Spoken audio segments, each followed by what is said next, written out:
ورحمة الله وبركاته إن الحمد لله نحمده ونستعينه ونستهديه ونستغفره ونعوذ بالله من شرور أنفسنا ومن سيئات أعمالنا من يهده الله فلا مضل له ومن يضلل فلا هادي له أشهد أن لا إله إلا الله وحده لا شريك له أشهد أن سيدنا محمدا عبده ورسوله اللهم صل وسلم وبارك على سيدنا محمد الفاتح لما أغلق والخاتم لما سبق ناصر الحق بالحق والهدي إلى صراطك المستقيم صلى الله عليه وعلى آله وأصحابه حق قدره ومقداره العظيم اللهم نور بالكتاب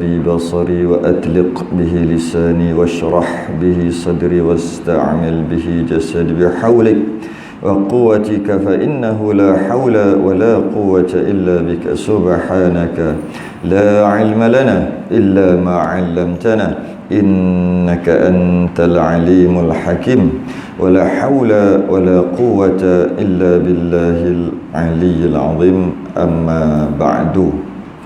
Kita rafa'kan kesyukuran Alhamdulillah. Rasa terima kasih kita Allah Ta'ala hari ini dapat kita sambung lagi pada malam ni. Kitab Musalli, Kitab Meniatul Musalli. Kita berhenti pada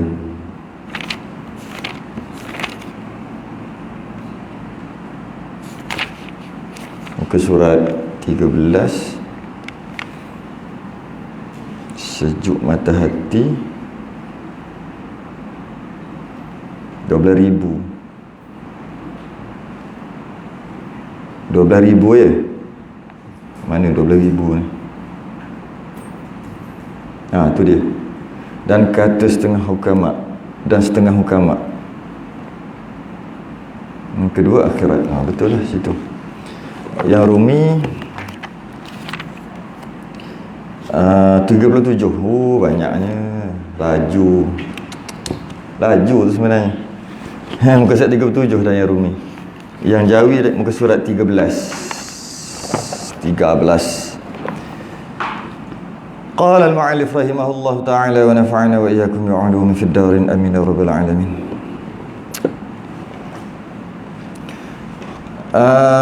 Kata pengarang dan kata setengah hukama. Dalam yang Rumi ada dan kata setengah hukama. Dalam Jawi dan setengah hukama. Bahawasanya. Maknanya sebenarnya mana yang betul? Yang Jawi betul.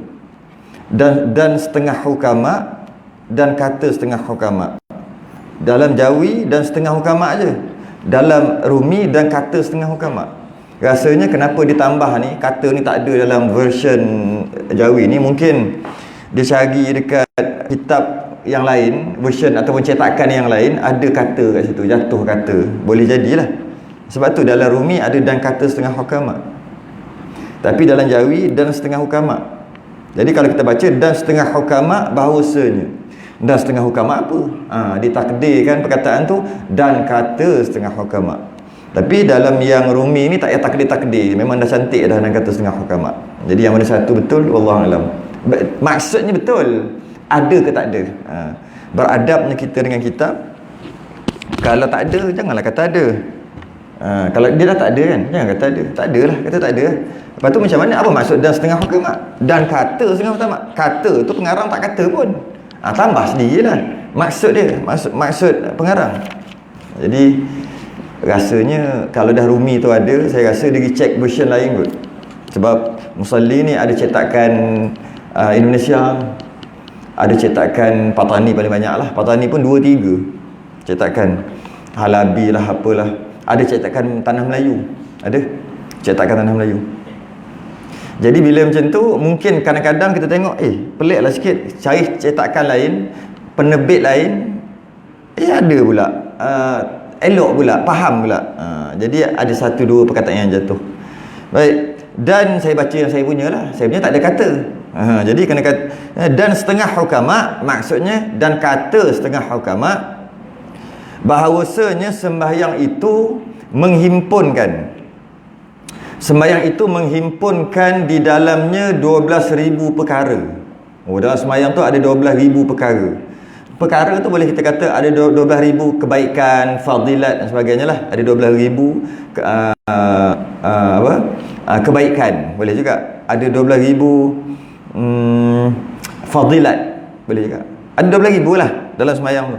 Untung kita, dia dah sebut sebelum ni, untung kita sembahyang kita 5 waktu sehari, pahala tiap-tiap hari kita dapat 50. Kerana asalnya memang 50. Nabi SAW yang minta kurang.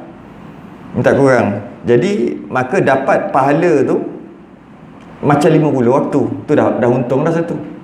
Sembahyang kita pula macam malaikat punya. Bukan malaikat satu malaikat, gabungan semua malaikat. Ada malaikat sembahyang berdiri sampai kiamat. Ada malaikat rukuk sampai kiamat. Ada sujud sampai kiamat. Ada duduk sampai kiamat. Itulah yang ada sebut kat mulut menyebut subhanallah sampai kiamat. Ada menyebut Allahu akbar sampai kiamat. Gabungkan semua ibadah malaikat jadi sembahyang kita. Untung lagi dah 2 dah. Tadi 50, buat 5 dapat 50. Yang ni pula dapat 12,000 pula dalam sembahyang. Tapi ada syarat dia, susah syarat dia. Masuk 12,000 ni banyaknya yang mana terkandung dalam pegangan zahir dan batin. Kita akan bahas benda tu nanti. Iaitu pegangan ketika baca ke, ketika baca itu zahir, satu kena ada. Yang kedua kena pegang apa yang baca tu. Yang ketiga hati kena jaga. 3 lah. Macam biasanya saya bagi contoh, kalau asyhadu an la ilaha illallah, memang zahirnya kat tangan je naik, jari je naik, zahirnya. Itu je, dapatlah pahala ketika illallah. Tapi sebenarnya ketika gerak satu, naik illallah satu, dekat hati tu, dekat hati illallah menafikan selain daripada Allah, menafikan ketuhanan selain daripada Allah. Sebab illallah kan, dah hati kena ada. Kalau angkat saja tak jadi, tak dapat 12,000 ni. Lepas tu pula menolaklah ketuhanan selain daripada Allah. Dalam masa yang sama di zahir digerak juga. Dalam yang masa yang sama, bila semuanya daripada Allah, kita ni tak ada apa-apa, tasawuf pula. Jadi gabungan 3, zahir, pegangan dan tasawuf dan penjagaan hati, barulah dapat 12,000. Itu nak bagi tahu ni. Okey. Kemudian maka disimpankan akan 12,000 itu pada 12 perkara. Maksud disimpankan tu disimpan ni kandung, dikandung boleh. Kalau macam maka dikandungkan. Disimpan tu kandung kan? Dikandungkan. Akan 12,000, ataupun kalau bahasa sekarang maka terkandung. Tu bahasa sekarang. Terkandung akan 12,000 itu dalam 12 perkara. Jadi maksudnya 12,000 tu sebenarnya 12,000 betul 12,000, tapi terkandung dalam 12 perkara. Dapat 12 perkara ni cukuplah, dapatlah 12,000 ni. Tu maksud disimpan kan, sebab simpan tu kandung. Kandung di bahasa dululah, simpan tu masuk kandung. Sekandung. Okey. Apa dia? Apa dia 12 perkara tu? Jadi tak payahlah cerita 12,000, cerita 12 perkara je, kebaikan tu. Maka barang siapa yang berkehendak sembahyang, nak sembahyang, maka tak dapat tiada, mesti. Bahasa sekarang tak dapat tiada tu mesti. Tak dapat tiada, maknanya tak boleh, tidak boleh tidak. Tidak boleh tiada, maknanya mestilah. Tidak boleh tidak, maknanya mestilah. Mesti daripada mengetahui dan mengerjakan 12 perkara tu. Kena tahu dan kena buatlah 12 perkara tu supaya dapat 12,000 tadi. Supaya sempurna sembahyangnya. Dengan buat 12 perkara, maka sempurna sembahyang. Sempurna sembahyang dapat 12,000 fadilat tadi, kelebihan tadi. Maka 6 perkara dahulu, maksud dahulu sebelum. Maka 6 perkara sebelum masuk sembahyang. Dan 6 perkara kemudian daripadanya sembahyang. Jadi maknanya 12 tu 6 perkara sebelum sembahyang, dekat-dekat sembahyang lah sebelum, dan 6 perkara lagi dalam sembahyang. Itu masuk kemudian. Maksudnya kemudian tu selepas daripadanya, selepas daripada sembahyang, bukan selepas salam, bukan. Selepas daripadanya maksudnya dalam sembahyang. Merujuk kepada ketika solat. Maknanya lepas solat tak ada lah. Yang ada sebelum solat 6, ketika dalam solat 6, maka dapatlah 12,000 tu. Lepas solat tak ada. Tak ada. Dia 6 sebelum solat, 6 dalam solat. Itu maksud 6 perkara kemudian daripadanya. Itu maksud dalam solat. Yang pertama. Dia cerita secara ringkas je yang pertama ni. Lepas tu dia kira balik yang pertama Kita tengok. Tu cerita balik huraian dia tu. Huraian dia sekali lagi, 2 kali dia nak ulang. Macam mana? Baca je lah, 2 kali ulang. Pertama ilmu, iaitu sebelum semayang ni. Yang pertama kena ada ilmu. Kerana sabda Nabi sallallahu alaihi wasallam, amal yang sikit yang dalam pengetahuan itu, amal yang sikit yang dia tahu, dia faham. Amal yang sedikit yang dalam pengetahuan itu. Bahasa mudah sekarang ni, dia buat amal sikit je amal dia, tapi amal itu dengan ilmu. Itulah bahasa sekarang. Amal yang sikit yang dalam pengetahuan itu. Macam tak dulu. Bahasa sekarang, buat amal sikit, tapi amal itu dengan ilmu. Belajar syarat rukun semualah. Okey? Terlebih baik, kalau nak dibuat perbandingan, terlebih baik daripada amal yang banyak, tapi dalam jahil, dalam tak tahu. Yang ramai yang ni, saya selalu sebut. Banyak kali sebut. Pergi mana-mana masjid pun saya akan sebut yang ni dulu. Walaupun orang dengar dah berulang kali, beratus kali dah. Amal dia buat sikit je, tapi yang dia buat tu semua ada ilmu. Dia belajar satu-satu. Secara detail dia belajar, maka dia buat, tapi buat sikit aja. Satu keadaan. Keadaan yang kedua, dia buat banyak, tapi yang dia buat tu dia tak belajar. Ataupun dia belajar sekali lalu, lebih kurang je. Mana lagi baik? Amal banyak ni, lebih baik amal sikit. Jadi bahasa sekarang dia panggil kualiti sekarang kan. Kualiti lebih baik daripada kuantiti. Tu bahasa moden sekarang. Tapi kita, kebanyakan orang, dia nak kuantiti. Kualiti tak nak. Kualiti dia payah. Kuantiti banyak. Macam kalau nak sembahyang tarawih tu, dia nak banyak, tapi kualiti tak ada. Sebab dia kurang je. Baik buat sikit, tapi ada kualiti. Itulah perbezaan kita. Apa-apa sembahyang pula, kita nak banyak, tapi tak ada kualiti. Tak apalah janji banyak. Sedangkan yang baik, yang bagus, dua-dua bagus. Dua-dua bagus. Cuma amal yang banyak dalam keadaan jahil, jika sah, baguslah juga. Tapi dia ada risiko tak sah. Sebab jahil kan? Kita ambil contoh macam ni. Amal yang sedikit, tapi tahu. Amalnya sikit, tapi ada ilmu. Okay? Maknanya pastilah sah. Okay? Dengan amal yang banyak, tapi tak tahu, jahil. Ada dua kemungkinan yang jahil. Yang pertama, sah, nasib baik. Nasib baik sah. Yang kedua, tak sah. Kita tak nak ambil yang tak sah tu. Yang tak sah tu memang habis rugi ada. Yang sah ni, jahil tapi sah, kebetulan sah, nasib baik sah. Kan? Mana lagi baik? Amal yang banyak sah, amal yang banyak tapi tak tahu, nasib baik sah. Dengan amal yang sikit, dia penuh dengan ilmu, tapi sikit je buat amal, pastinya sah juga. Lebih baik amal yang sikit. Walaupun dua-dua sah. Tapi kalau amal yang sikit dengan ilmu, amal yang banyak tanpa ilmu dan tak sah, tak payah cerita lah. Lebih-lebih lagi lah. lagi teruk lah. Lagi luas lah jurang dia tu. Jadi orang yang buat amal banyak, hati-hati. Orang yang baca Quran banyak, hati-hati. Hati-hati, takut nanti tipu dengan syaitan. Orang yang banyak baca Quran, lepas baca, hati-hati. Kenapa pula? Syaitan takkan duduk diam aja tengok agak-agak. Dia suka baca Quran. Sebab setiap orang, dia zaman akhir zaman, dia tak boleh buat semua. Dia rajin baca Quran, dia rajin zikir, dia rajin sembahyang sunat, dia rajin puasa sunat, dia rajin tolong orang, dia pemurah. Semua dia payah nak cari. Dia ada satu dua je dekat seorang tu.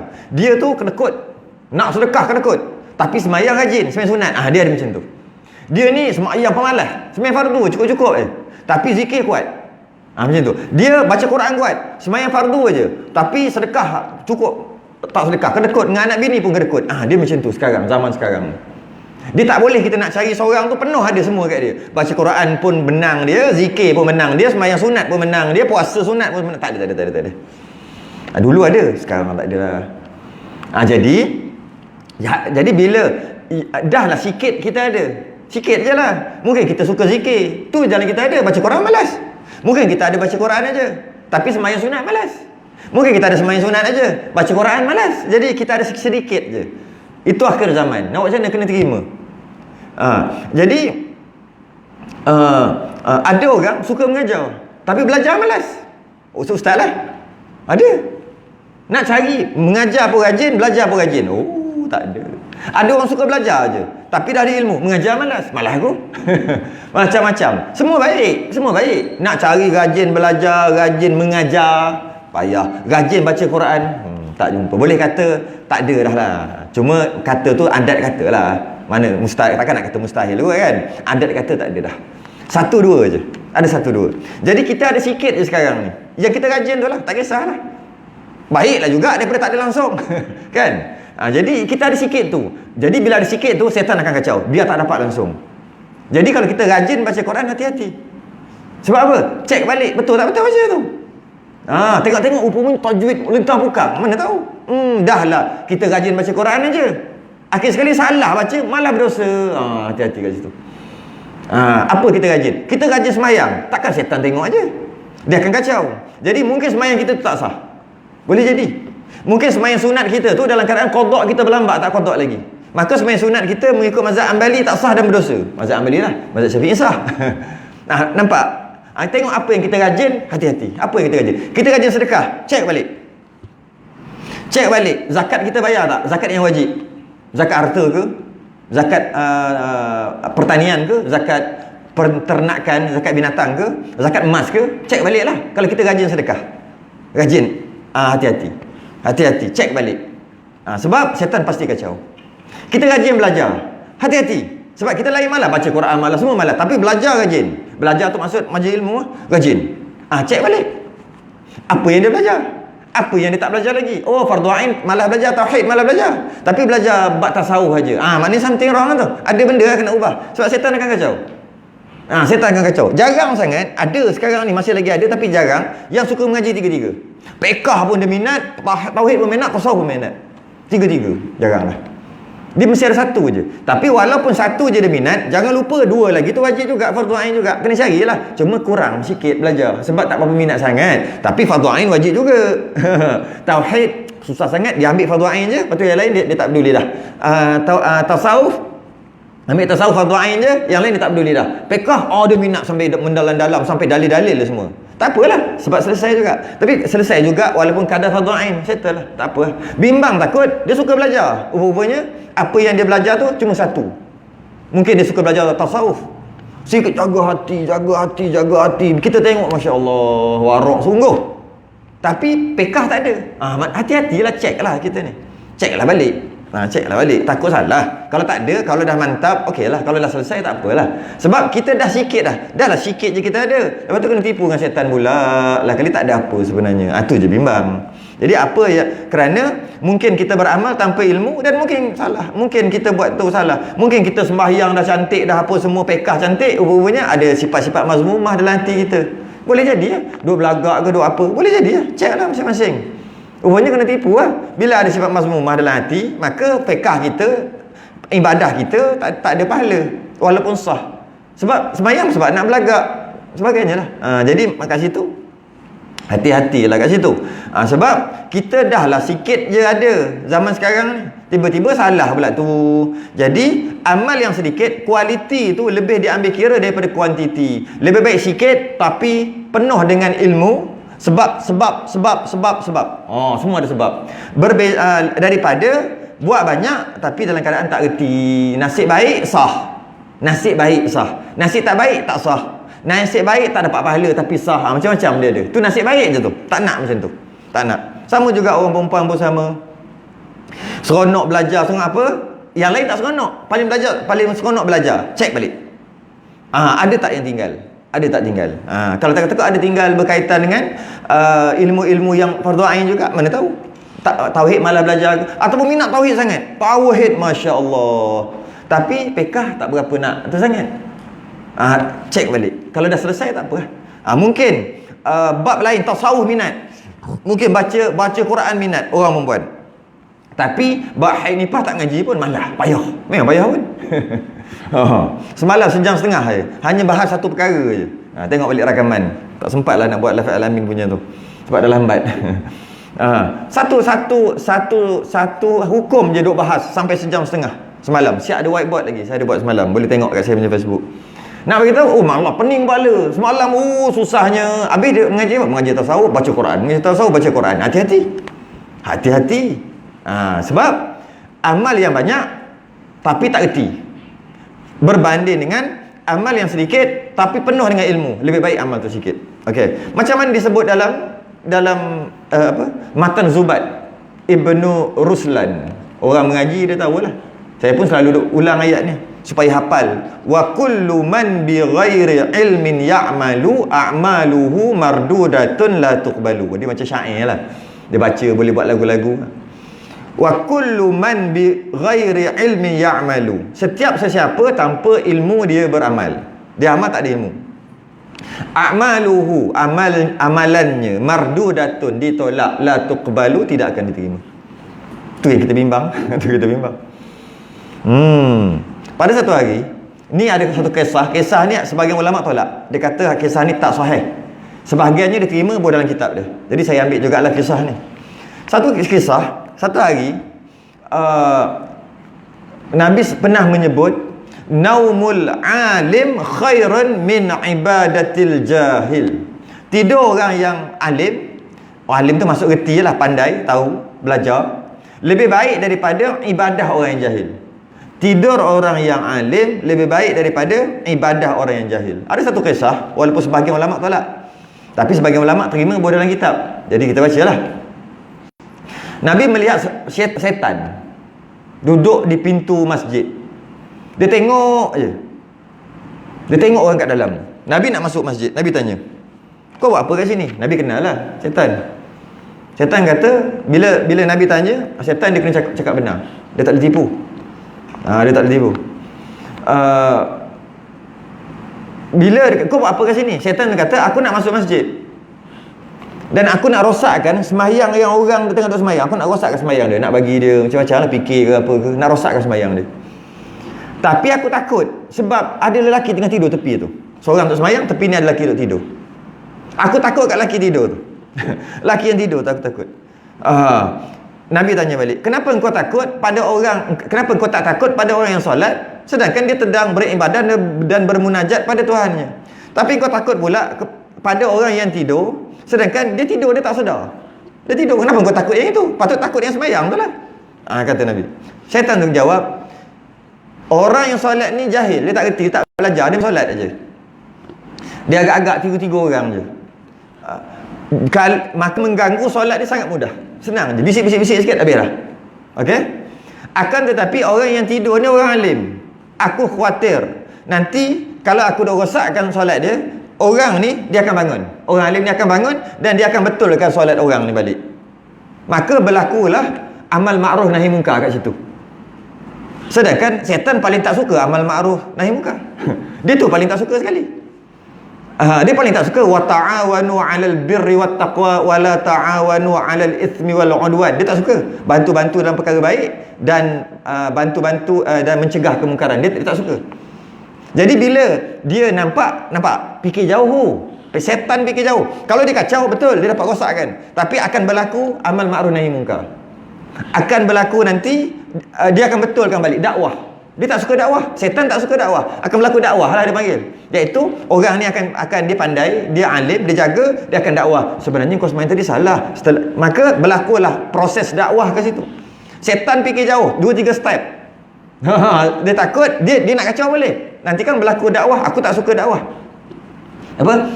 Allahumma rabba hazihi da'wati tammah. Kan? Lepas doa hazan tu. Kan? Dakwah tu.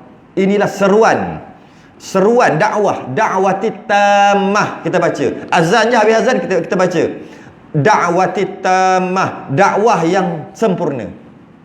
Apa dakwah? Azan kan? Dia tak suka dakwah. Setan memang tak suka dakwah. Sebab tu bunyi azan dia lagi. Dia tak suka dakwah. Sebab azan tu adalah antara salah satu seruan dakwah. Dakwah lah tu, panggil jom semayang, dia tak suka. Buktinya kita baca da'wati tammah, doa tu, iaitu dakwah yang sempurna. Jadi bila berlaku dakwah dia tak suka, dia fikir panjang. Aku tujuan nak kacau dia, nanti dia dakwah, habislah, rugilah aku. Sebab berlaku dakwah, aku paling tak suka dakwah. Fikir panjang apa setan. Jadi dia tunggu, dia fikir macam mana nak buat, macam mana nak buat. Maka Nabi pun sebut, naumul alim khairun min ibadatil jahil. Tidur orang alim lebih baik daripada ibadah orang yang jahil. Maksudnya baik apa? Kalau macam tu orang alim seronoklah tidur. Ada geng-geng cakap macam tu. Dia tak faham. Macam Imam Syafi'i kata apa? Alah, apa syair dia? Allah lupa. Hai, kenapa? Apa? Ya aku tak layak masuk syurga atau apa?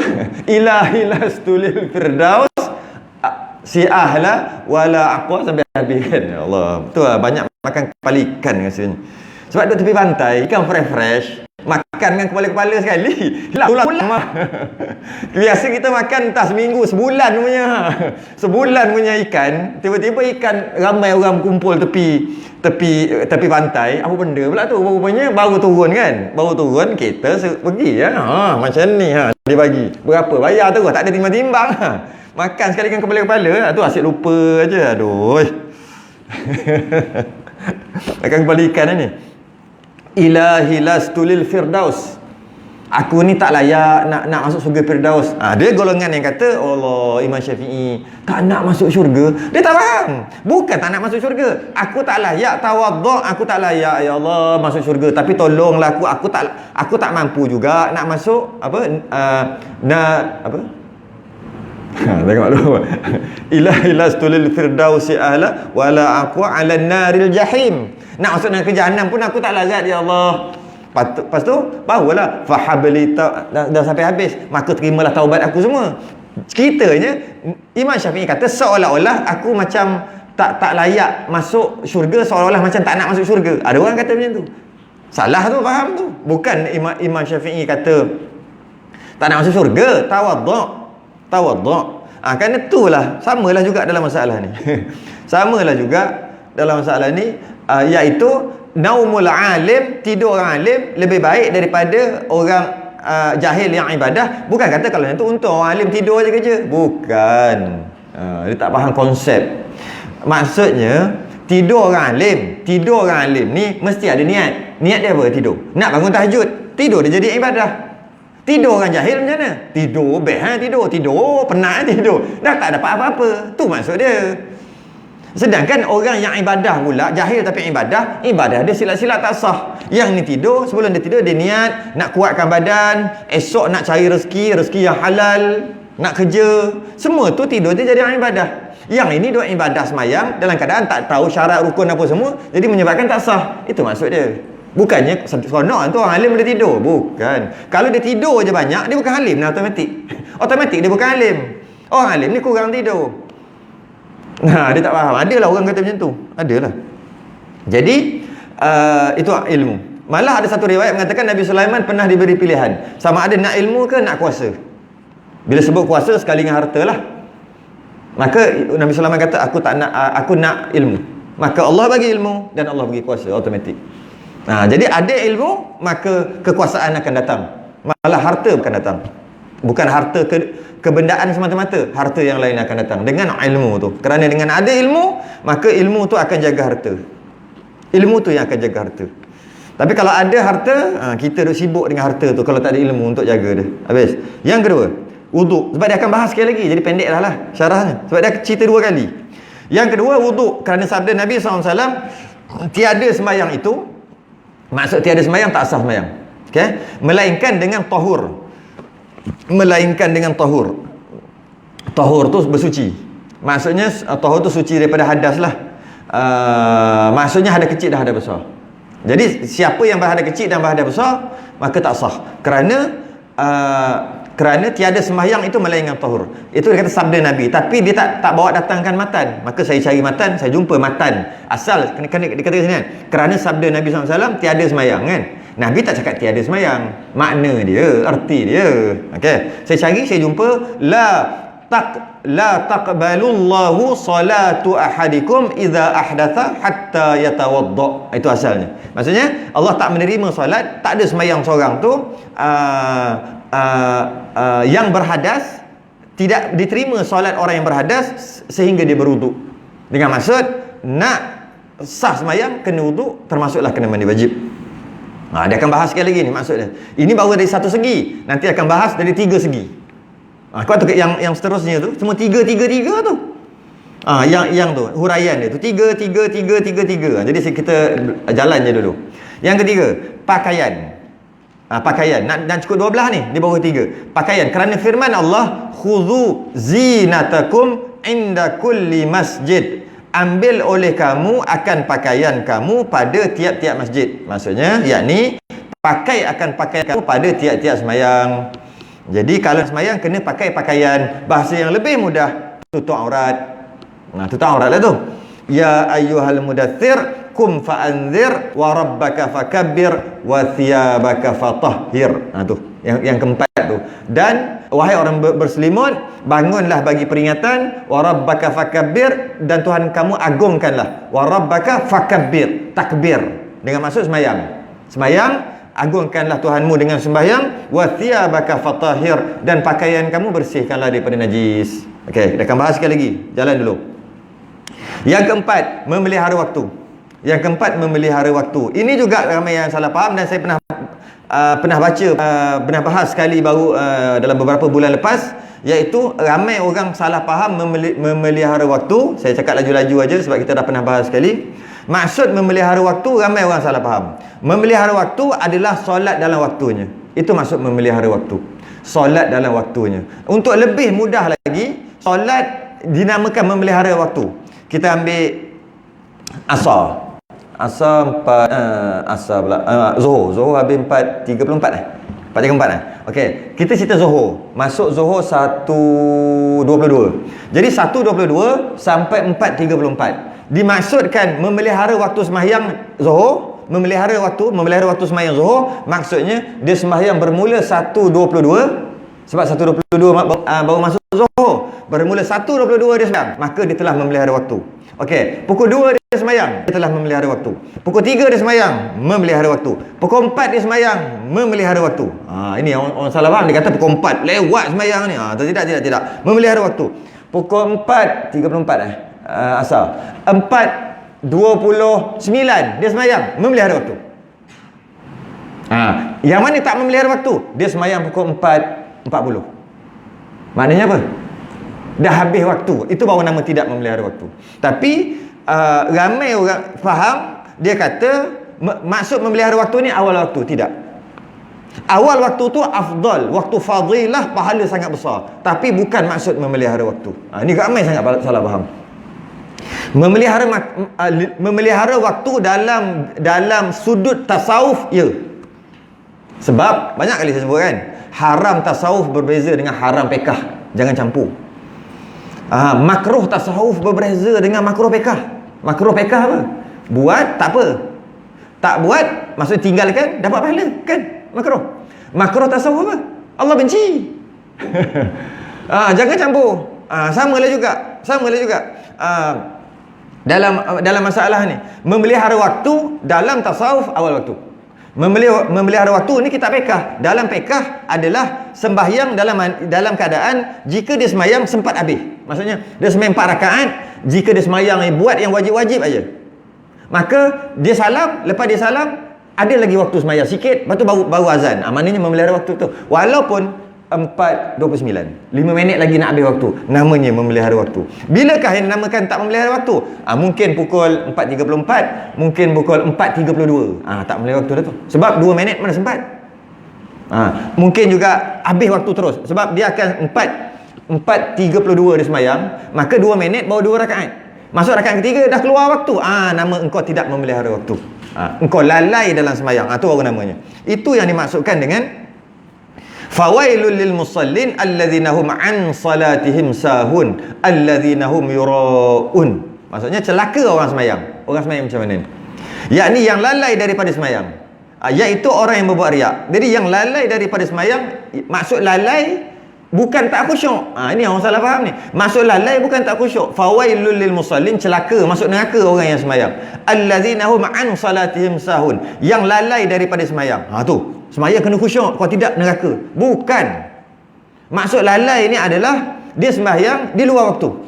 Dia lalai nak sembahyang lah, nantilah. Tahu-tahu lagi seminit nak habis waktu. Baru Allahu Akbar. Dia sembahyang 1 minit, lepas tu keluar daripada waktu. Itu celaka, itu neraka. Ataupun memang dah habis waktu terus dah. Itu celaka, itu neraka. Sebab wailun ada 2 makna. Satu neraka, satu celaka. Ataupun mungkin 6.30 dah bangun subuh. Sikit lagi lah. Sepejam mata. Bangun-bangun pukul 8. Celaka, neraka. Itu. Akhir sekali sembahyang pukul 8. Itu fawailul musallin. Tapi kalau dia tidur pukul 3 pagi, dia bangun pukul 8, itu bukan celaka. Itu tak sedar. Bila tak sedar, tak berdosa. Jadi wajib qada. Sebab dia tidur pukul 3, bangun pukul 8. Tak sedar langsung. Yang celaka, yang dah celak dah. Sikit lagi tidur balik. Lepas tu tak sedar sampai pukul 8. Itu baru celaka. Jadi maksudnya kat sini,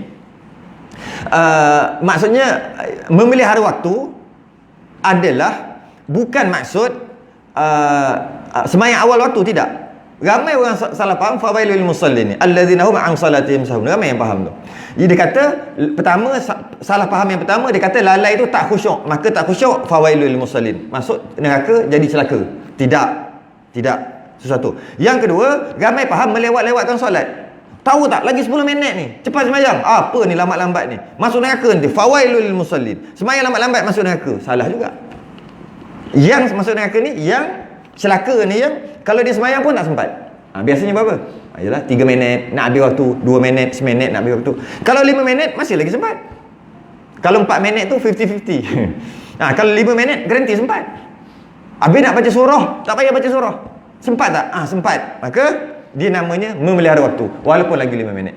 Cuma dengan selalu dia duk amal 5 minit sebelum habis, 5 minit sebelum habis, dia akan jadi satu masalah. Iaitu akan terjadi terlajak. Iaitu masa tu baru celaka. Terlajak sikit. 5 minit okey. Sempat. Yes. Esok macam tu. Lusa macam tu. Buat tu. Agak-agak kalau sebulan ada tak sekali ni? Tengok Allah 3 minit. Masa tu kau celaka. Masa tu neraka. Sebab 3 minit. Jadi dia ada risiko lah. Jadi janganlah kata macam tu. Janganlah kata apa sembahyang lewat-lewat ni berdosa ni. Jangan kata tak berdosa, jangan kata berdosa. Habis kata apa? Tak elok ni. Macam tu. Sembahyang awal waktu baru dapat pahala. Macam tu. Barulah rezeki murah sembahyang waktu. Tak apa. Tapi jangan cakap berdosa. Benda tak berdosa jangan cakap berdosa. Kerana Ibnu Katsir dalam tafsirnya, tafsir Ibnu Katsir, dia menukilkan satu ulama tafsir, Atha bin Dinar, dia berkata, Atha bin Dinar berkata, alhamdulillahillazi qala alladzina hum an salatihim sahun wa lam yaqul alladzina hum fi salatihim sahun. Maha suci Allah yang berfirman, alladzina hum an salatihim sahun. Ya Allah, terima kasih banyak-banyak sebab engkau berfirman alladzina hum an salatihim sahun. Apa pula nak terima kasih? Kata Atha bin Dinar, sebab maksudnya lalai dalam sembahyang dengan maksud an tu, daripada tu, dengan maksud bukan dalam sembahyang. Walam yakul alladzina hum fi salatihim. Kalau Allah berfirman alladzina hum fi salatihim sahun, kita semua masuk neraka. Sebab fi salatihim dengan maksud khusyuk dalam sembahyang. Kalau lalai dalam sembahyang, masuk neraka. Tapi dalam ayat surah Ma'un ni, an salatihim dengan maksud daripada sembahyang. Dengan maksud tangguh sampai keluar waktu. Nasib baik. Jadi ramai yang tersalah faham, dia kata alladzina hum an salatihim sahun dengan maksud lalai dalam sembahyang. Bukan. Tak khusyuk, bukan. Sebab an. Tapi kalau fi salatihim, baru maksud tak khusyuk dalam sembahyang. Kat mana ni? Dekat surah Al-Mu'minun, qad aflahal mu'minun, maka berjayalah orang-orang yang beriman. Alladzina hum, mereka yang fi salatihim, fi dalam sembahyang mereka khashi'un, khusyuk.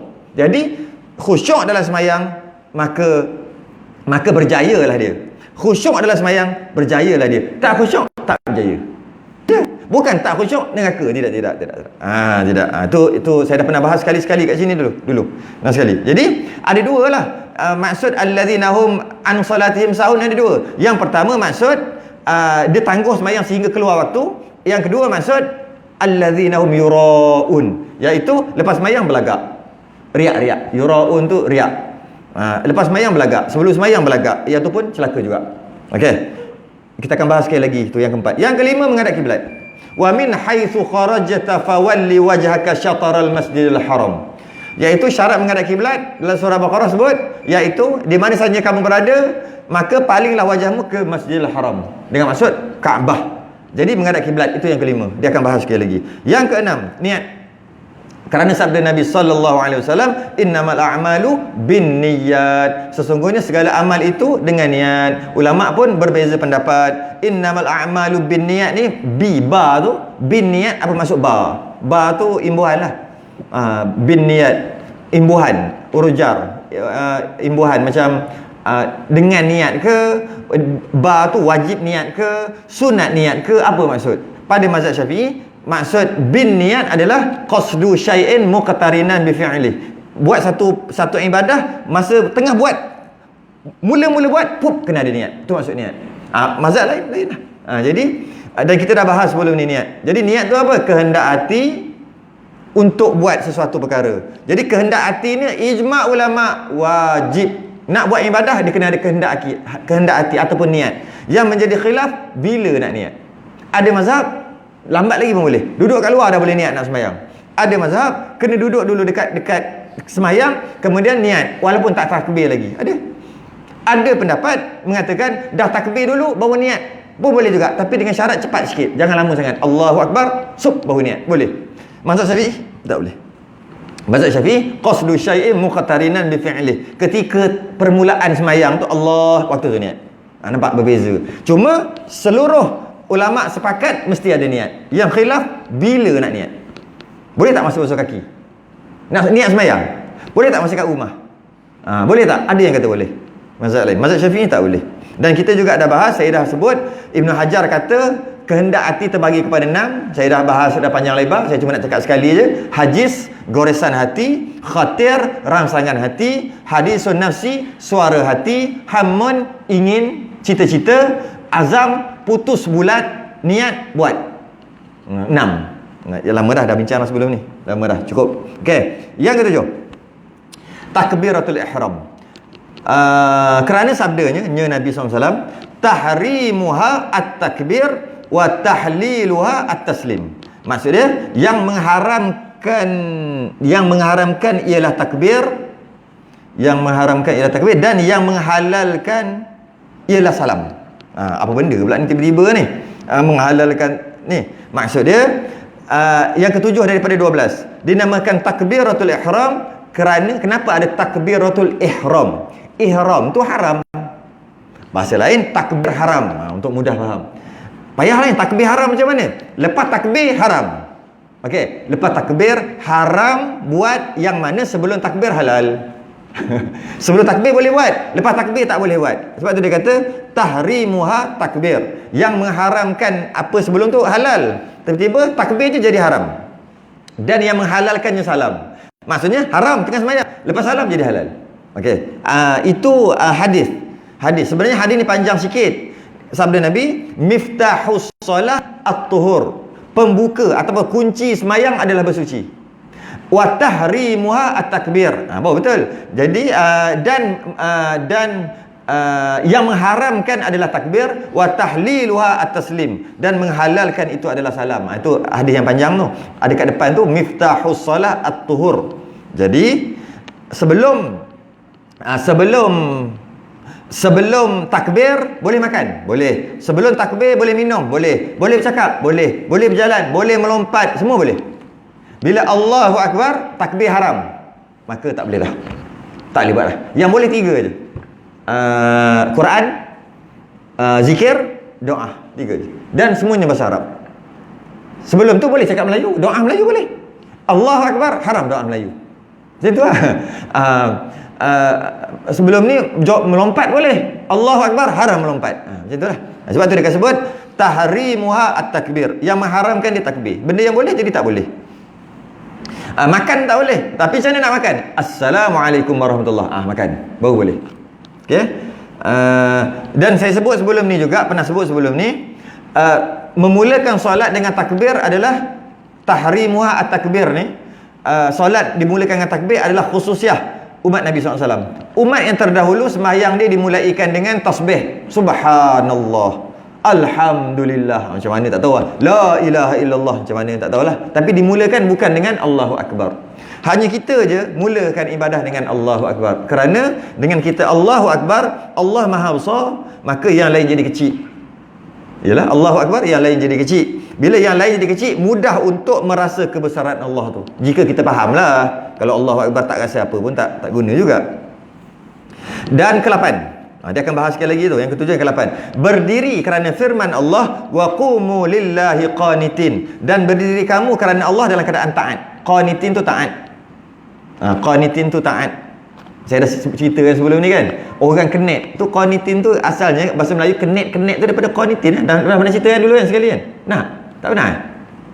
Qanitin tu bahasa Arab, maksudnya taat. Jadi orang taat, qanitin tu. Qanit tu orang taat. Qanitin orang taat yang ramai-ramai lah. Apa orang taat? Qanit tu taat. Yalah, qanit tu orang taat. Kita panggil orang kenet. Orang kenet, macam ada cerita-cerita dulu kan. Kan ada cerita kan, orang kenet, orang kecil. Ada? Pernah dengar cerita Melayu pun ada, orang putih pun ada orang kenet tu. Yang mana dia duduk dalam hutan. Ni cerita lah, cerita betul tak betul tu cerita lain. Kita nak bagi tahu kenapa orang Melayu ni dia kata orang kenet. Orang kenet tu maksud orang kecil. Sedangkan kenet ataupun qanit tu adalah bahasa Arab. Kenapa? Apa kaitan qanit taat bahasa Arab dengan kenet? Kenet tu ambil pada qanit. Apa kaitannya? Orang kenet mengikut legenda lah cerita. Betul tak betul tu cerita lain. Nak cerita kenet je. Orang putih pun ada, orang Melayu pun ada legenda dia. Dia ada orang kecil, kenet, kecil je orang tu. Bukan orang yang macam dia bantut tu, bukan. Bukan, itu penyakit atau itu dah lahir macam tu, ni tak. Dia memang orang, semua ramai-ramai orang kenet semua. Nah, kan ada mak bapak dia elok, anak dia kenet. Itu bukan. Itu masalah lain. Itu penyakit ke apa, masalah lain lah maksudnya kan. Dia lahir macam tu. Ini tak, memang orang tu macam kecil-kecil. Tak tahu tak pernah baca cerita, buku cerita. Cerita Melayu ni, cerita orang putih pun ada. Cerita Robin Hood pun ada orang kenet kalau perasan. Ada macam-macam lah cerita orang putih pun ada. Cerita Melayu pun ada. Jadi saya nak cerita pasal kenet tadi tu. Kenapa kita panggil dia orang kenet? Orang kecil-kecil ni, orang kecil-kecil ni kita panggil kenet. Kenapa? Sedangkan kenet maksud taat. Tu je. Jadi orang kenet ni, orang yang duduk kat hutan, yang dia asing daripada orang lain sebab dia fizikal dia asing, dan keturunan dia semua macam tu. Ramai pula, ada memang perkampungan. Satu bangsa kenet. Dan dia dengan raja waktu tu sangat rapat. Maksudnya dia sangat taat dengan raja tu. Sebab raja tu banyak bantu dia taat. Dia respect raja tu. Jadi orang kenet kadang-kadang raja tu bawa, dia kerja sungguh, dia taat sungguh. Itu sebab tu kita panggil orang kenet. Orang yang kecil-kecil tu orang kenet. Tu asal-usul perkataan kenet. Sebab qanit adalah taat. Jadi orang kenet ni orang taat. Orang yang taat pada raja, mengikut legenda. Tak kisahlah betul tak betul pun. Yang penting kenet tu. Mana ambil kenet, sedangkan qanit kenet samalah. Itulah. Jadi mungkin cerita tu ada zaman-zaman tok nenek kita dulu, berapa ratus-ratus tahun, ribu tahun dulu. Kemudian dia tahu cerita tu. Mungkin orang Arab pun ada cerita, saya tak tahu. Mungkin bangsa Arab pun ada legenda, ada orang kenet ni. Jadi bila Arab datang, dia kata orang kecil-kecil ni kenet kecil. Jadi orang Melayu ambil, jadi orang kecil tu orang kenet. Sedangkan qanit tu adalah kecil, atau taat, bukan kecil, taat. Okey. Okey. Jadi waqumu lillahi qanitin. Ayat ni adalah hafizu 'alas salawati was salatil wusta waqumu lillahi qanitin. Itu dalil dia tu. Baca benar. Iaitu peliharalah solatmu dalam solat wusta, dan solat wusta, solat asar, berdirilah Allah dengan khusyuk. Tu qanitin, khusyuk pun boleh juga, taat pun boleh juga, ataupun macam ni. Tu bersungguh-sungguh tu lah, macam taat lah. Taat. Okey. Okey, jadi berdirilah. Poin dekat sini adalah berdiri. Waqumu, sembahyang kena berdiri. Tu dalilnya. Malah banyak dalil yang lain. Allazina yuqimunas salah wa yu'tunaz zakah. Yuqimu, qiyam, berdiri. Nak beritahu yang 8 ni berdiri, itu hujah dia. Nabi pernah sabda, salli qa'ima fa illam tastati' fa qa'ida. Semayanglah berdiri. Dia cakap dekat Imran bin Husain, semayanglah berdiri, kalau kau tak mampu baru duduk. Jadi semayang kena berdiri. Kita pun qad qamatis salah, berdiri semayang. Jadi sembahyang kena berdiri. Yang mana solat yang ke-8 ni berdiri ni solat fardu. Kena sebutlah solat fardu dan solat jenazah sekali lah. Solat jenazah tu fardu kifayah kan. Jadi ada 5 je lah yang berdiri ni. 5 solat fardu dan termasuk 1 solat jenazah sebab dia fardu kifayah. Selain daripada 6 tadi ni, semua duduk tak wajib berdiri. Duduk pun boleh kan solat sunat.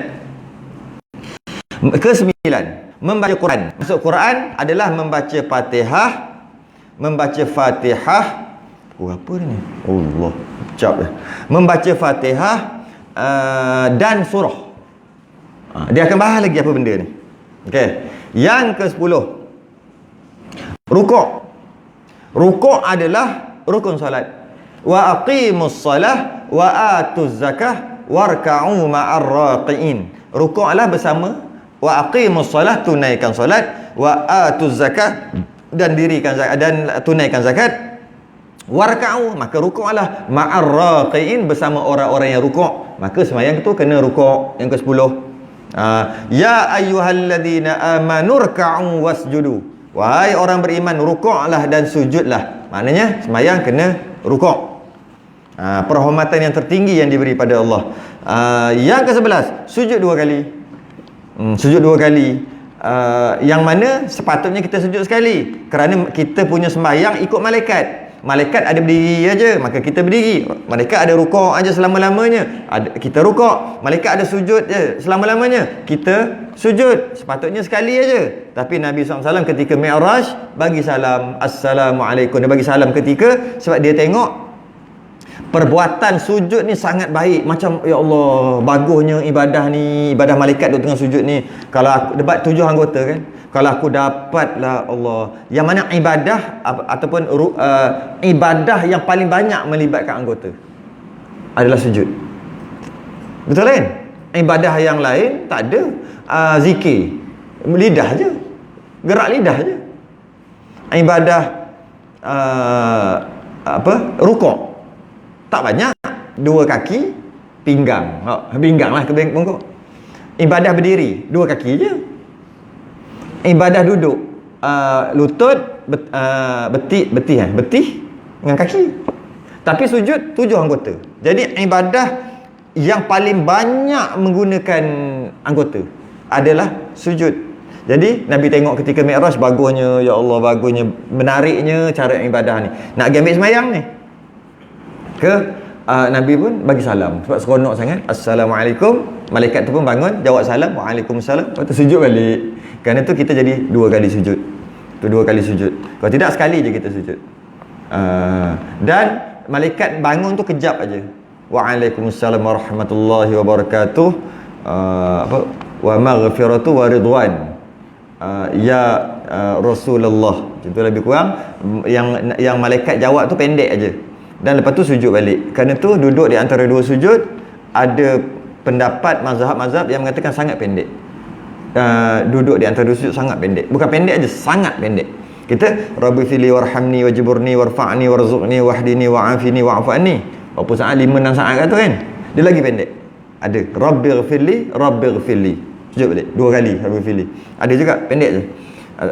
Nabi sebut, bukan, sahabat sebut, Nabi duduk di antara 2 sujud macam duduk atas bara api. Maksudnya apa? Kejap aja. Sujud 2 kali dengan maksud sehari 34 kali kita sujud dalam solat fardu. Yang wajib sehari 34 kali, sebab ada 17 rakaat.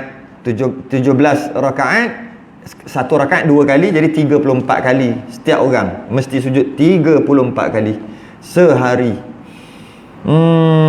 Okey, dan saya pernah sebut sebelum ni, yang mana sujud adalah perbuatan yang semata-mata ibadah kerana Allah. Sedangkan berdiri, dia boleh berdiri saja-saja, bukan ibadah. Dia boleh berdiri ibadah. Berdiri ibadah, dia kena niat. Niat sembahyang, berdiri tu jadi ibadah. Tak niat sembahyang, berdiri tu tak jadi ibadah. Itu saja je, berdiri, tak dapat pahala. Niat je, dia ibadah. Jadi maknanya berdiri nak jadi ibadah, kena niat. Berdiri nak jadi ibadah, kena niat. Duduk juga macam tu. Duduk saja-saja, tak jadi ibadah. Nak jadi ibadah, duduk dengan kena ada niat. Tapi sujud, tak perlu ada niat pun dia ibadah. Maksudnya hanya boleh sujud dalam sembahyang. Luar sembahyang haram sujud, tak boleh sujud luar sembahyang. Kalau kita nak sembahyang, Kalau kita nak sujud, tiba-tiba je sujud, tak boleh. Sujud hanya boleh dalam sembahyang sahaja. Saja-saja boring-boring sujud, dosa. Nak sujud, sembahyang. Sujudlah puas-puas. Ataupun sujud syukur, sembahyang lah tu. Ataupun sujud tilawah, sembahyang lah tu. Tapi kalau saja-saja sujud, haram. Tapi saja-saja berdiri boleh. Boring-boring berdiri. Selalu dah buat, boleh. Boring-boring duduk, boleh. Boring-boring duduk je, boleh. Boring-boring sujud, tak boleh, haram. Habis nak sujud macam mana? Takbir. Dengan maksud niat, masuk sembahyang. Yang ke-11 tu. Yang ke-12, duduk tasyahud akhir. Yang ke-12, duduk tasyahud akhir. Duduk tasyahud akhir ni juga adalah duduk yang macam-macam mana cara yang kita pun dah bahas panjang lebar sebelum ni. Duduk iftirash, duduk tawarruk, duduk ik'a', duduk tarabbu', semua boleh. Duduk kepala lutut dua naik ke atas, semua boleh. Namanya tasyahud juga. Tapi dia kata sini duduk tasyahud akhir kan. Tapi maksud duduk tasyahud akhir ni bukan mesti namanya tawarruk macam tu. Tidak. Maksud duduk tasyahud akhir ni adalah dia adalah rukun. Tu nak bagi tahu. Jadi cara duduk macam-macam mana pun boleh. Afdal dia panggil tawarruk pada mazhab Syafi'i. Mazhab lain iftirash pun afdal juga. Iftirash tu macam tahiyat awal. Duduk tahiyat akhir sama je dengan tahiyat awal. Itu mazhab lain. Mazhab Syafi'i duduk tahiyat akhir berbeza dengan duduk tahiyat awal. Sunat je, tak wajib pun. Tahiyat awal duduk iftirash dia panggil sama, tahiyat akhir tawarruk sengit tu. Bagi orang yang mampu. Bagi orang yang tak mampu kerana fizikal dia besar sangat ke, peha besar ke, apa sakit pinggang ke apa sebagainya, menyebabkan dada dia boleh lari ke, ataupun duduk cepatlah habis sembahyang sebab lenguh dah ni. Maka orang macam ni duduklah macam tahiyat awal, dapat pahala juga macam duduk tahiyat akhir. Sebab masalah dia lah, masalah fizikal dia kan. Dia panggil duduk tawarruk. Dan kalau nak duduk apa-apa, tarabuk bersila pun boleh. Sekali-sekala duduk bersila. Tiba-tiba Allah, puk bersila. Sebab sebelah tak ada penjarakan sosial. Jadi nak duduk bersila boleh. Try lah sekali. Kalau tak nak sembahyang fardu, sembahyang sunat. Duduk bersila. Letak atas riba tu, at-tahiyatun. Boleh. Sebab duduk macam mana pun boleh. Malah duduk tarabuk adalah duduk nombor 3. Duduk nombor 3. Iaitu duduk tahiyat akhir, duduk nombor 3. Yang pertama tawarruk, yang kedua iftirash, yang ketiga tarabuk. Tarabuk tu bersila. Tarabuk. Jadi kalau nak duduk apa-apa pun duduklah. Tapi duduk tasyahud akhir 12. Lepas tu dia nak bahas lagi sekali. Allah, dah sejam dah. Dia nak bahas sekali lagi. Apa dia? Ulang balik. Macam mana kita nak ulang balik? Ulang balik huraian pula. Yang mana kita tengok huraian ni, ilmu ada 3 wajah. Kalau tengok yang Rumi macam mana? Ulang balik. Adapun ilmu tu atas 3 wajah. Yang pertama, bahawa diketahui fardu daripada sunatnya, kerana bahawasanya sembahyang itu tidak sah melainkan diketahui akan kaifiatnya. Yang kedua, diketahui barang yang ada pada wuduknya daripada fardu wuduk sunat, daripada fardu wuduk dan sunat. Maka demikian itu syarat pula sah wuduknya. Dan yang ketiga, mengetahui akan tipu daya syaitan supaya dapat ia menjauh akan dia. Yang ni kita lah, yang ni lah sah. Ni. Yang kedua pula, maka kesempurnaan wuduk itu hendaklah dikerjakan 3 perkara. Nampak tak? Semua 3. Perasan tak? Semua 3. Nampak? Yang pertama ilmu. 1, 2, 3. Maka dikerjakan 3 perkara. Lepas tu pula kita tengok. Adapun pakaian itu, 1, pertama, kedua, ketiga. Semua tu, itu yang saya sebut tadi tu. Iaitu bukan semata-mata boleh zahir aja, dia kena buat 3-3. Nak dapat 12,000 ni. Kita tengok yang pertama. Yang pertama tu bahawa diketahui fardunya daripada sunatnya. Yang ni yang fiqh pula. Ni yang luaran syariat. Kerana bahawasanya sembahyang itu tidak sah melainkan diketahui akan kaifiat, caranya. Ini pun kita dah bahas sebelum ni kan. Iaitu nak sembahyang, dan sembahyang ni termasuk wuduk juga, bawah tu wuduk. Nak sembahyang kena tahu mana wajib mana sunat. Tapi kadang-kadang bila kita buka soalan hari Selasa, saya Selasa kan saya ada buka soalan untuk siapa nak soal, siapa nak soal. Soal apa saja hari Selasa. Saya dah lama dah buat tu, daripada PKP awal lagi tu, PKP bulan 3. Dah buat setiap hari Selasa, lama-lama tak boleh nak berhenti pula. Orang duk tunggu setiap hari Selasa. Jadi saya buat juga setiap hari Selasa sekarang. Pukul 9.30 bab tauhid sikit sampai pukul 12 kadang-kadang dekat live Al-Amin. Kadang orang tak tahu, nak kena beritahu lah ni. Tak beritahu pun, orang ramai tak tahu pun, soalan berlambak-lambak datang. Jadi kalau hari Selasa tu ada apa-apa nak soal, bolehlah cari live Al-Amin, masuk. Lepas tu hari Selasa tu 9.30 10 lebih kurang, soal lah, nak soal apa. Kalau sempat saya akan baca sampai pukul 12 daripada bulan 3 hari tu lagi. Antara yang saya tengok soalan-soalan ni, kadang-kadang soal dia tu kita tahu, dia tu tak tahu. Kalau kalau tak baca tahiyat awal sah tak? Tu. Ada orang macam ni. Ada. Kita rasa you tak tahu. Kalau tak baca doa iftitah sah tak sembahyang? Ada. Macam mana nak jawab? Takkan tu pun kau tak reti? Tak boleh. Dia bukan sengaja. Dia tak ngaji kan? Nak macam mana? Ada orang macam ni. Sembahyang pun tak tahu. Bukan dia sembahyang betul, tak tahu mana wajib mana sunat. Tu dia kata. Ini sebab tu kata dapat duduk majlis ilmu ni nikmat besar. Nikmat yang sangat besar. Sama ada secara macam ni ataupun secara online ke, nikmat besar. Kata sujud sahwi, tak tahu sujud sahwi tu sunat. Ada. Kena sujud sahwi kan, nanti kan kalau tak sujud sahwi batal kan. Dia kata macam tu. Tinggal kunut. Lepas tu pula terlupa sujud sahwi. Dah lah tinggal kunut, terlupa kunut. Sujud sahwi juga terlupa. Habis sembahyang, dia ulang balik dia kata. Sebab tak sah sembahyang. Sebab sujud sahwi dia tahu sunat. Tapi bila tak sujud sahwi kena. Bila tak kunut kena sujud sahwi. Dia terlupa pula nak sujud sahwi. 2 kali lupa. Dah lupa kunut, sujud sahwi pun lupa. Lepas bagi salam semua, alamak aku lupa kunut dan lupa sujud sahwi. Sembahyang balik. Tak tahu. Ada orang macam ni. Ada. Ramai. Tengok hari Selasa. Tapi tak apalah, saya sebut macam ni pun tak apa. Sebab dia soal, mana siapa kenal dia. Soal aja lah. Kadang-kadang pakai fake account, macam kita tak tahu. Fake account tu, tengok-tengok friend ada berapa? 4. Tak fake account. Fake account lah tu, segan. Tak ada masalah, jawab je. Yang pertama, ilmu ni, maka diketahui fardu dan sunatnya. Kena tahu yang mana wajib, yang mana sunat.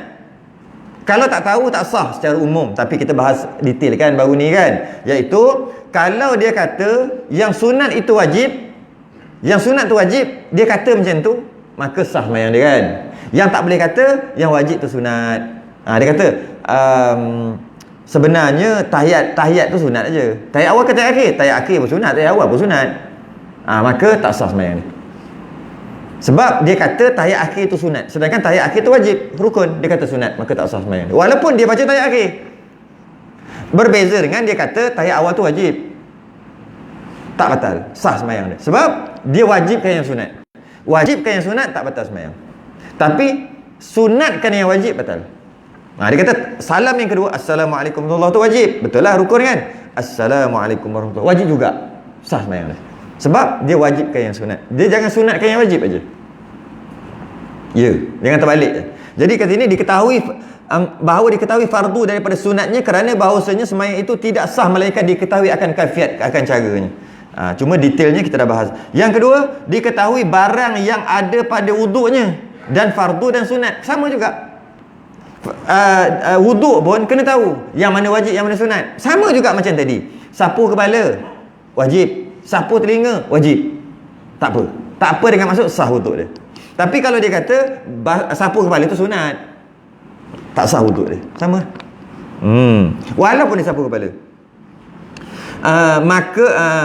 Maka demikian itu syarat pula bagi sah wuduk. Dia kata jangan lupa syarat sah wuduk pula. Syarat sah wuduknya ni air mutlak, air mustakmal, tahu tak? Dia tahu ke tak? Kalau dia tak tahu, masalah itu air mutlak kena mengaji bab air. Air mutlak macam mana, air mustakmal macam mana? Kalau tak mengaji bab air, tak tahu. Takkan air pun tak kerti. Saya pernah ceritakan sebelum ni kan. Mandi, saya buat kursus mandi jenazah, pemandi jenazah, kursus pengurusan jenazah untuk pemandi jenazah. Lama dah. Sebab lama tu saya boleh cerita tu. Kalau dekat-dekat orang tahu, ustaz buat kat situ kat Sungai Buloh dia tahu. Tapi bukan kat Sungai Buloh, kat tempat lain. Sebab buat besar-besaran agak besar-besaran Jabatan Agama Islam anjuran Jabatan Agama Islam. Buat kursus jenazah bagi pemandi jenazah yang berpengalaman 20-30 tahun. Kita tak ada banyak tu pengalaman. Pengalaman kita 5 tahun, 6 tahun je. Tapi dia punya pengalaman 30 tahun. Tak apalah, baguslah pengalaman. Tapi bila tanya air mustakmal dengan air mutlak, tak boleh jawab. Macam mana mandi jenazah? Tak tahulah. Tapi dia mandi jenazah tu sah. Bukan nak cerita pasal dia mandi jenazah tu sah ke tak sah, bukan. Nak cerita pasal bila tanya detail tak tu air mustakmal. Sebab nak mandi jenazah kena tahu air apa. Kalau air tu air mustakmal ataupun air mutaghayyir ataupun air muqayyad, semua tak pernah dengar. Apa benda tu? Tak pernah dengar. Sedangkan dia orang yang penting dalam masyarakat. Dia sepatutnya kena belajar lebih daripada orang biasa. Kalau tidak, jangan ambil tanggungjawab tu, bahaya. Buatnya, kalau tak sah mandi, bangun balik mayat tu macam mana? Tak adalah. Buatnya salah tu, berdosa lah dia. Sebab mandi tu tak sah. Sebab apa? Mana saya tahu kes ni, saya tanya satu je. Air kabur barus, air mutlak ke, air mustakmal ke, air mutaghayyir ke, air muqayyad? Dia kata mutaghayyir, muqayyad kami tak pernah dengar. Jadi dia tolak tepi. Yang dia tahu mutlak dengan mustakmal. Air mana satu? Dia kata air mustakmal. Air kabur barus. Bila tanya air kata air mustakmal. Yang kedua, air mawar. Air mawar yang campur tu lah. Bukan air mawar asal. Air mawar campuran dalam baldi kan, atau dalam bekas air kan. Nak mandikan jenazah, dia campur air mawar. Air mawar campur dengan air tu jadi air apa? Dia kata air mustakmal juga. Sedangkan air mawar tadi yang campur dengan air biasa namanya air mutaghayyir, bukan air mustakmal. Dan air kapur barus namanya air mutlak, bukan air mustakmal. Air mutlak, air kapur barus. Sebab apa? Dia mujawir dengan mukhalid. Apa benda pula tu? Semua kena mengaji bagi orang yang depan, orang yang duduk depan. Orang yang yang masyarakat perlukan dia. Dia kena ngaji tu. Malas bukan dia je lah, semua kena ngaji. Itu air mutaghayyir, air mawar. Tapi air mawar ada bau. Memang ada bau mawar. Air kapur barus, air mutlak, walaupun sama ada bau.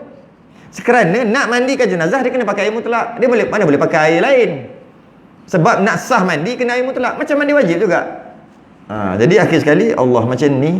Tapi saya dah 30 tahun. Saya dah beritahu lah berapa ratus orang dah mandi jenazah dengan bangganya. Saya tanya satu je. Air kabur barus tu air apa? Air mutlak ke, air mustakmal ke, mutaghayyir ke, muqayyad? Qaid lazim ke, qaid tak lazim? Dia kata kami tak tahu yang lain. Kami tahu mutlak dengan mustakmal je. Tapi air kabur barus adalah air mustakmal sebab dah campur, dah bau, dah digunakan. Dia salah faham kat situ. Sedangkan tu air mutlak. Dia panggil air mujawir. Air mutlak, dia berbau kerana mujawir. Kena tahu lebih lah. Orang duduk depan ni kena tahu lebih. Kalau tidak bahaya. Bahaya. Sangat bahaya. Tu tak cerita yang menitik air mata, nanti mayat terseksa. Tu lagi geram dengar. Tu lagi geram. Jangan nangis, nanti menitik air mata. Kesian lah tu. Macam-macam tu lagi geram je. Tapi nak marah tak boleh. Dia orang tua. Marah buatnya kata aku malas lah. Habis masjid tu kita pula yang salah. Ustaz punya pasal tak ada dah mandi jenazah. Ustaz kena mandikan. Mampus aku. Semua mandi jenazah. Ramai besar-besaran. Dia kata itulah saya tu pesan banyak kali Ustaz. Jangan menangis, nanti menitik air mata. Saya nak cakap, kita tahu benda tu salah. Tapi dia seronok cerita tu lah. Macam orang sekarang banyak jahil-jahil. Sedap dia cakap ni. Orang cakap kat orang.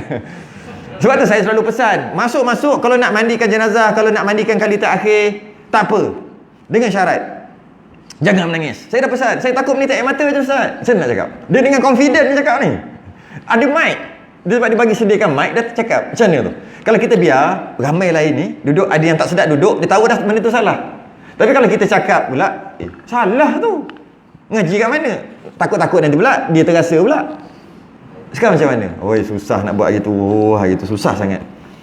Susah sangat. Dia takut menitik air mata, pup terkena dekat jenazah tu. Jadi jenazah tu akan terseksa lah. Macam tu kot. Tu kan, macam tu kan? Tak cerita lagi pasal lalu bawah ampayan lah. Bukan bawah ampayan, lalu bawah jenazah, bukan ampayan. Bawa jenazah. Budak-budak jom. Sekarang ni anak-anak dia lah, anak-anak saudara dia. Semua lalu bawah jenazah. Semua lalu sebab nak pergi kubur dah ni. Cepat pakat lalu. Tak nak bagi teringat. Macam-macam lagi ada. Tak cerita pasal duit letak kat mata, letak kat pusat, macam-macam, tutup cermin, macam-macam lagi lah.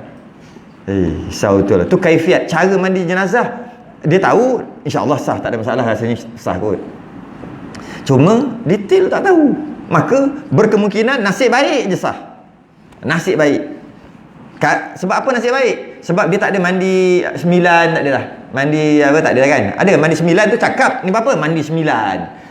Mandi 9 konon. 9 apa? 90 kali dia mandi. Mandi 9 tu 9 kali aja. Ini nama mandi 9. Okey, lepas dia dah ambil jiru, saya suruh dia try buat. Kalau lah pakcik buat macam ni, kata. Pakcik lah, umur 70. Menggelupas kulit, cakap. Memang dia kata selalu menggelupas. Loh. 9 kali je jirus. Air 9 tu. 9. Dia mandi 9 macam mana? Dia jiru. Bersabun jiru. Akhir sekali, air bunga. 1000 bunga. Jirus. Okey. Sekali. 2 kali. 3 kali. Angkat belakang tu kan. 3 kali. Baca. Ada bacaan-bacaan dan sebagainya kan. Akhir sekali, okey, cukup 9 kali. Memang dibuat tu 9 kali. Tapi sebelum tu dah 90 kali lah. Ni, paip dah keluar air. Yang kata 9 kali tu betul-betul 9 kali. Jadi kenapa saya kata sah mandi dia? Walaupun dia salah dari segi mustakmal dengan air mutlak tadi. Sebab saya kata sah. Sebab dia dah mandi sah lama dah. Dah lama dia ke sini dia punya air paip tu. Lepas tu kau jiru lah kapur baruh apa jadi adat dah. Dah jadi adat dah benda tu. Sebab dah sah lama dah. Yang 9 tu mula-mula janganlah pakai air mutlak lagi. Mula-mula pakai air 1000 bunga, masih lagi air mutlak 1000 bunga. Jadi pakai sabun apa semua. Lepas tu 9 kali tu semua air mutlak. Supaya rata semua. Dia dah rata siap menggelupas kulit lah. Baru 9. Air bawah lagi 9. Bantailah pakcik kata. Bantailah. Tak faham. Allah, cukup lah tu. Dan yang ketiga mengetahui tipu. Nanti sebenarnya kita baiklah kita berhenti kat situ lah. Berhenti kat ilmu tu balik. Mengetahui akan tipu daya syaitan supaya dapat ia menjauhkan dia. Macam mana tipu daya syaitan semayang? Dalam semayang pun ada tipu daya syaitan. Kenapa boleh lambat ni? Qadok yang hari tu. Itu kan kurang 5 minit, 3 minit. Qadok lah sikit. Sebab malam tak ada kelas. Tapi hari lain, sorry lah. Balik terus lah. Lambat-lambat saya tak semayang, saya balik terus. Sebab saya ada kelas malam sekarang ni. Banyak sangat kelas isyak. Tapi hari ni tak ada. Wallahu'alam. Tangguh dulu, kita sudahi dengan tasbih kafarah dan salatu subhanallah wa hamdik. Asyhadu an la ilaha illa anta astaghfiruka wa atubu ilaik. Alladzina amanu wa 'amilus salihati. Assalamualaikum warahmatullahi wabarakatuh.